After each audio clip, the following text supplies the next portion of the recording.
Hello friends, welcome to my channel. दोस्तों, मैंने recently अपना एक वीडियो बनाया था कि लोन सेटलमेंट कैसे करें, और उसको देखने के बाद मेरे पास काफ़ी सारे लोगों के मेल्स आ रहे हैं और काफ़ी सारे वो लोग मुझसे सवाल कर रहे हैं। तो दोस्तों, मुझे लगता है कि आपको कुछ और ज़्यादा क्लैरिफिकेशन की ज़रूरत है उस टॉपिक पर।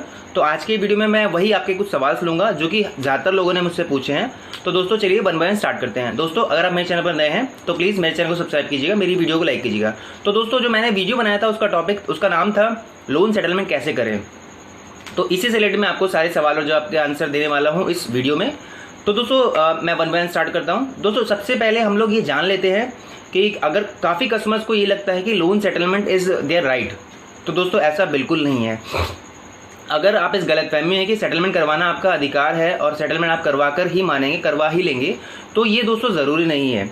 क्योंकि दोस्तों, लोन लेना आपका राइट हो सकता है, लेकिन लोन सेटलमेंट करवाना ये आपका राइट नहीं है।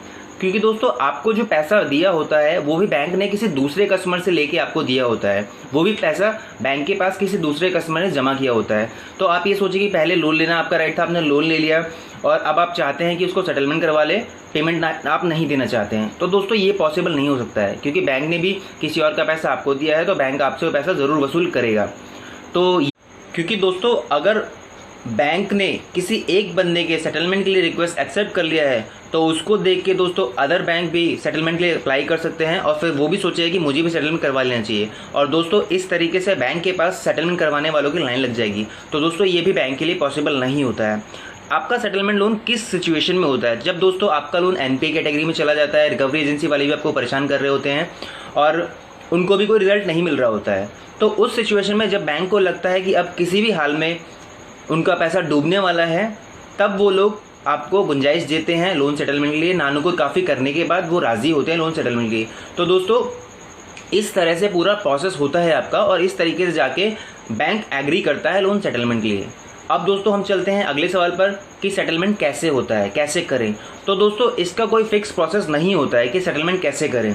सेटलमेंट दोस्तों अमूमन जो इसका एक सिंपल तरीका यही हो सकता है कि ये पर्सन टू बैंक डिपेंड करता है। हर बैंक का एक अलग तरीका होता है लोन प्रोसेस को हैंडल करने के लिए, इस सिचुएशन को टैकल करने के लिए, और कस्टमर पे भी ये डिपेंड करता है। बिकॉज हर किसी को पता भी नहीं होता है कि इस प्रोसेस में उसको कैसे शुरुआत करनी है, कहाँ से किससे कैसे बात करनी है। तो दोस्तों, इसमें सिंपल यही तरीका होता है कि आप एक सिंपल रिक्वेस्ट कीजिए। आपका लोन एनपीए में जा चुका है, आपके पास पेमेंट नहीं है, तो आपको रिक्वेस्ट मोड में ही उनसे रिक्वेस्ट करना पड़ेगा, तब जाके आपकी बात स्टार्ट होती है। तो इस तरीके से बाकी लोन सेटलमेंट कैसे करें इसके लिए मैंने वीडियो बना रखा है, तो आप उसको देख लीजिएगा, सारी क्लैरिफिकेशन आपकी दूर हो जाएगी। इसके बाद दोस्तों, जो सबसे ज़्यादा पूछा जाने वाला सवाल है कि लोन सेटलमेंट कितने में होगा। तो दोस्तों, इसका भी कोई थंब रूल नहीं है कि लोन सेटलमेंट कितने में होगा। बैंक कोशिश करता है कि आपसे ज़्यादा से ज़्यादा पैसा वो ले ले और कस्टमर कोशिश करता है कि वो कम से कम पैसा बैंक को दे। तो इसी दोनों के बीच में दोनों की फाइट चलती रहती है एक तरीके से, जो कि मेंटली फाइट होती है, और फाइनली जहाँ पर जाकर म्यूचुअल अंडरस्टैंडिंग होती है वहाँ पर लोन सेटलमेंट की वैल्यू डिसाइड हो जाती है। आमतौर पर दोस्तों बैंक कोशिश करता है कि वो अपना प्रिंसिपल अमाउंट आपसे ज़रूर वसूल ले। एग्जाम्पल के तौर पर हम लोग लेते हैं, आपने 6 लाख का लोन लिया है, 1 साल आपको कंप्लीट हो चुका है और आपका 5 लाख का लोन पेंडिंग है, और उस पेंडिंग लोन में अब आपके पास पैसा नहीं है, आप पेमेंट नहीं दे सकते हैं, और अब आप कोशिश करते हैं कि लोन सेटलमेंट की बात करें बैंक से। तो बैंक देखता है कि उस पेंडिंग लोन में जो आपका 5 लाख का पेंडिंग लोन आपके बैलेंस शीट पे शो कर रहा है, उसमें 4 लाख आपका प्रिंसिपल अमाउंट है, 1 लाख आपका इंटरेस्ट है। तो बैंक कोशिश करता है कि एटलीस्ट वो आपसे प्रिंसिपल अमाउंट मतलब 4 लाख रुपए तो आपसे वसूल कर ही ले, भले ही इंटरेस्ट उसको छोड़ना पड़े। सेटलमेंट सिचुएशन में ये होता है। तो उस केस में दोस्तों आपको प्रिंसिपल अमाउंट तो अपने पास रखना ही होता है, एक मुश्त अमाउंट तो आपको चाहिए होता है।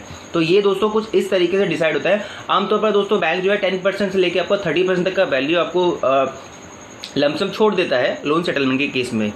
अब दोस्तों, अगला सवाल है कि अगर मैंने अपनी फैमिली में अपना लोन सेटलमेंट करवाया है तो क्या मेरी फैमिली के अदर्स मेंबर्स को लोन मिलेगा या नहीं मिलेगा। तो दोस्तों, इसका सिंपल सा जवाब है जी हाँ। सेटलमेंट आपने कराया है तो लोन सिर्फ आपको नहीं मिल सकता है, आपकी फैमिली के किसी अदर मेंबर को, क्योंकि लोन सेटलमेंट कराने के लिए आपका उनका सिबिल देखा जाएगा, तो वो सिबिल आपसे एक्सक्लूडेड होगा, तो उनको लोन मिल सकता है। उसमें उनको कोई परेशानी नहीं होने वाली है। अब दोस्तों, एक सवाल ये सबसे ज़्यादा पूछा जाने वाला, जो आखिरी सवाल मैं आपका लेने वाला हूँ आज की वीडियो में, कि अगर मैंने लोन सेटलमेंट कराया है तो क्या मुझे अगला लोन मिलेगा या नहीं। तो दोस्तों, इसका सबसे पहला सिंपल जवाब ये है कि जिस बैंक से आपने लोन सेटलमेंट करवाया है उस बैंक से तो आपको लोन अब जिंदगी में कभी नहीं मिलने वाला, ये आप मान के चलिए। अब अगर आपको किसी अदर बैंक से लोन लेना है तो उसके लिए दोस्तों आपको फिर यही करना पड़ेगा कि जो नॉर्मली ऑर्गेनाइज बैंक हैं, जो हाई प्रोफाइल बैंक हैं, वो आपको लोन नहीं देने वाले हैं, क्योंकि वो लोग सिबिल चेक करके ही लोन देते हैं। तो इस सिचुएशन में आपको प्राइवेट NBFC बैंक्स के पास जाना पड़ेगा या फिर जो प्राइवेट लेंडर है उनके पास जाना पड़ेगा। उनका इंटरेस्ट रेट हाई होता है क्योंकि वो लोग इस रिस्क पर लोन दे सकते हैं, क्योंकि वो लोग हाई इंटरेस्ट रेट आपसे ले रहे हैं। तो दोस्तों उस केसेस में आपको लोन मिल सकता है। हाँ जी दोस्तों, मिल सकता है लोन, ये मत सोचिए कि आपको बिल्कुल नहीं मिल सकता है। लेकिन जिस बैंक से लोन लिया है आपको दोस्तों, उस बैंक से आपको लोन नहीं मिल सकता है। तो दोस्तों ये कुछ मेन सवाल थे आज के वीडियो में, जो कि आपको बताना मैं बहुत ज़रूरी समझता था, ताकि मेरे पास बार बार एक ही सवाल के ईमेल्स बार बार ना आए। आई होप आपको इस वीडियो में आपके सारे सवालों के जवाब मिल गए होंगे। आपकी और भी कन्फ्यूजन है आप मुझे मेल कर सकते हैं। आप चाहे तो मुझे कॉल फॉर मी ऐप के थ्रू कॉल भी कर सकते हैं, डायरेक्ट मुझसे वीडियो कॉल और ऑडियो कॉल के थ्रू बात कर सकते हैं।